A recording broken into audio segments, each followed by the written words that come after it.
Hey, what's going on, everybody? This is just Jonathan. I'm going back into um, my Neumann MT-48, and I'm actually using the TLM 103 condenser microphone by Neumann. All right. And basically, what I really wanted to do was just give you a little mic check, a little update. I'm using now, I found something very interesting. I just did a video, and I'm telling you, it's not that I'm putting down the MT-48. It's just it's a very sterile audio interface. What you sound like is what you're going to get. All right. That's basically it. I tried a new EQ, right? And I'm a screen share it in a minute, but I wanted you to hear this other sound of the Neumann MT-48. Now, maybe this one sounds better, or maybe it doesn't. You have to go back to the previous video I just did this morning. Now, can I say this before I screen share? I notice that even though it sounds very sterile, right, and it has a Neumann sound, all right, and I'm gonna share something else that nobody ever talks about on here. When I get in the car and I re-listen to the video I just did, it sounds different. In some cases, it sounds better. All right. Interesting fact. Interesting fact. There's something else about the Neumann MT-48 that I haven't heard anyone talk about on YouTube. The reason why this microphone can sound very sterile is, and it seems limited in some ways, right? One of the reasons is, first of all, when they tuned that audio interface, the MT-48, I can almost guarantee you they used a Neumann TLM 103.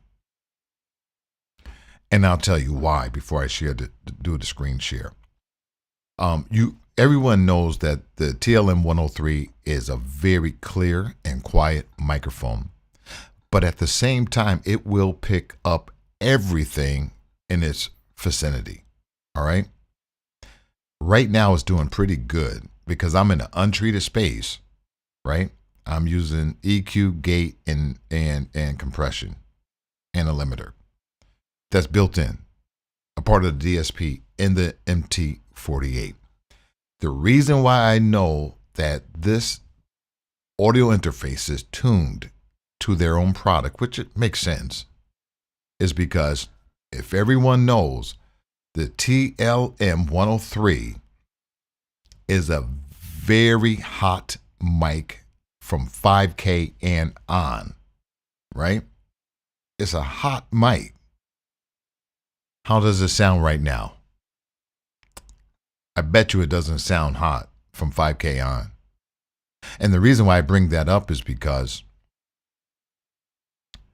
my EQ setting between 3.5 and 4K is boosted to 4.5 dB above. That's one. My 16K is boosted for clarity. I'm sorry. The 3.5 to 4K is boosted to 4.5 dB plus. That's up. My 16K is boosted 3.5 dB plus, and it doesn't sound hot at all. I can plug this microphone into my Antelope Audio Zen Q Thunderbolt Edition, and you got to dial back 16, 15, 12, 10, 11K. You got to dial it back. The same thing with the Apollo Twin X Quad. You got to dial it back. This is a hot microphone, 5K and on, but it's not hot right now, and I'm boosting it. So that tells me they catered this audio interface, which they probably should because they make some of the best microphones, but it's not universal. It probably is, but I'm just saying. It's a dark sounding audio interface is what I'm saying. I mean, listen to it. This is no post-processing because I'm live right now. There's no CVOX or anything extra going on post-processing. I am live right now using the TLM 103 into the Neumann MT-48. Now let me screen share real quick to show you something. Alrighty, so now I'm at the Neumann MT-48 music remote control. All right, this is where I'm at right now. All right, and must I say, this audio interface is serious. The things you can do, by the way, if you look at the right corner here, look at that, -17 on the cans on my headphones. Seriously. You know where to get the sound, you can't hear it, but the sound I'm getting right now into these Focal Listen headphones, I'm at -17. To get the same volume on my Antelope Audio Zen Q, I got to be at -3, -5, -3, somewhere around there, and that's it. I got for days to go before this thing can go into the pluses. That's how loud you can't. I tried to turn it up last night, and let me tell you something. I whispered just like this, and it almost blew my ears off. You cannot play around with this thing. It has amperage for days in the cans. All right. Let me go to the preamp.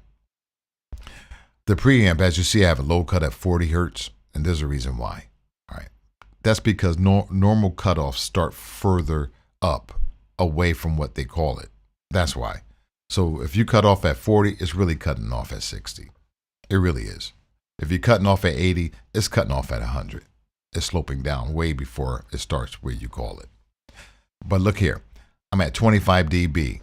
How does this sound at 25 dB? These preamps, these mic preamps are pristine. They're awesome. They're phenomenal, great, fantastical. All right. I did have to do something. I said a mic check. So I did have to do something to get this to sound like it's sounding right now. All right. And this is the EQ. All right. Notice, excuse me, I'm +1 dB at 100. I'm dipping at a wide bell. Excuse me. I'm dipping at a wide bell right here. Remember, I'm live. So this is what it is.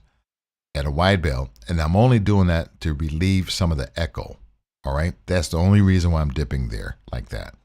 Because I'm in an untreated room. But this seemed to have solved a lot of it. And then right here, as you see at 3.5K, I'm actually boosted 4.5 dB. I'll show you. Let me click on it. See? 3.5 kilohertz, 4.5 dB, another wide bell, right? And then at 16 kilohertz, I'm gained up at 3.5.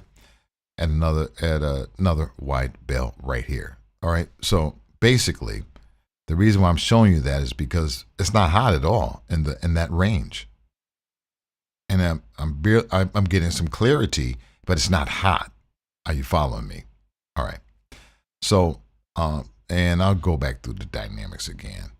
So here we are: compressor 3.1, threshold 20, fast attack, fast release, gate. Similar fashion, threshold at 45, so forth and so on. The limiter is boosted very minimal. The auto gain is on. It's not above the 25 dB like it says, +3.5, because if I put 38 dB of gain in the preamps, it'll be distorted. Not distorted, but it will overpower some stuff. It would clip in my software. So I don't know how they do this, but it's really not what it says. But it sounds good. So this is my new setting, and I just wanted to bring you back to there. Hopefully it sounds better, because like I said in the previous video, this MT-48 audio interface is very, very sterile. What you sound like is what you're going to get. It's as simple as that. If you want that vintage preamp sound, vintage EQ sound, no. But I think it sounds beautiful, actually. It's just, I think you got to retrain your ears to actually hear what you sound like. Does that make sense? Because now the reverb on this is beautiful. It's activated. I can't do it right now because only you can hear it in your headphones when you're actually putting some sauce on it for whoever's singing or whatever. You can do the reverb in post-processing, but it's not going to be recorded in this video that you see right now if I actually activate it. And it's just a matter of, I'll show you. See that button? Let me put back on screen share. See this button right here? That reverb button? You just turn it up right here and automatic reverb. Simple as that. All right. So anyhow, my friends, I wanted you to hear this new setting I got. It may sound better, maybe not, but we'll see because I wanted it to do better because this thing is $1,850, my friends. Kid you not. So be very careful when you purchase it. Is it worth it? Yes, it is. But if you want a particular sound like that Antelope Audio Apollo with the vocal chain and all those vintage things and that warmth and big sound, and this still has a big sound, but that is more commercialized. This is what you sound like, period. You can EQ it as you hear now. Does it sound good? It sounds good to me.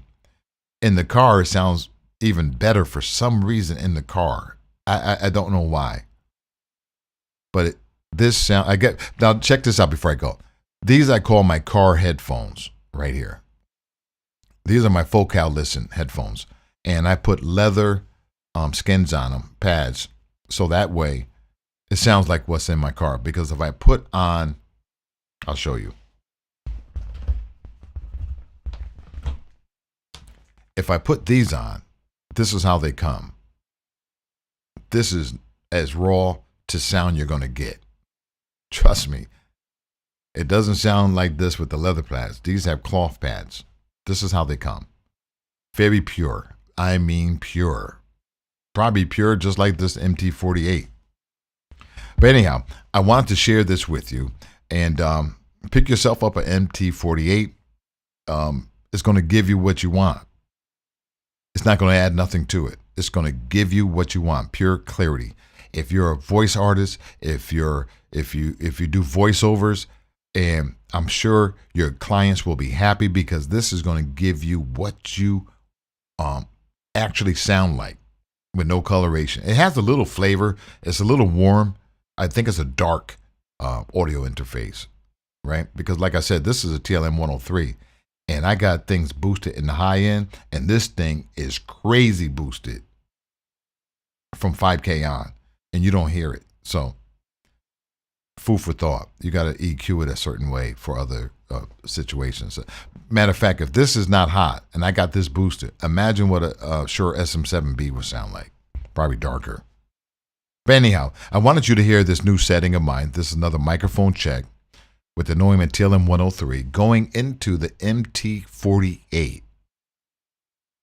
All right? Audio interface. God bless you. See you again. Just Jonathan on YouTube.